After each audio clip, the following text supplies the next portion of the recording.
আজকে আমি কল্যাণী ঘোষপাড়াতে এসেছি সতী মায়ের মেলা দেখতে।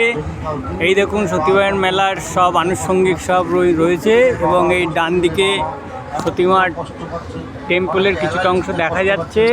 আর সবচেয়ে বড় কথা, আমার অনেক পুরনো বন্ধু আর আমার এক বোন এই যে সঙ্গে হঠাৎ করে মেলায় দেখা হয়ে গেল। এর নাম শ্রীমন্ত, এ হলো অন্নপূর্ণা, নিকনেম অন্ন।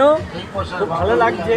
প্রায় কত হবে, 20 বছর তো হবে, 20 বছর হবে। রাস্তায় হঠাৎ করে দেখলাম মেলার মধ্যে, সঙ্গে সঙ্গেই চিনতে পেরেছে, এই আর কি।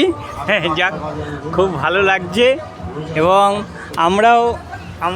আমিও মোটামুটি হঠাৎ করেই প্ল্যান করেছি এবং হঠাৎ করে প্ল্যান করাতে খুব ভালো লাগলো।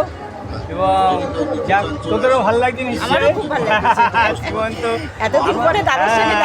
হ্যাঁ, আমার মনে হয় প্রথম দেখা হয়েছিল আমাদের 1992 এরকম আর কি, 1992 সালে দেখা হয়েছিল। খুব ভালো। হ্যাঁ ঠিক, টাটা।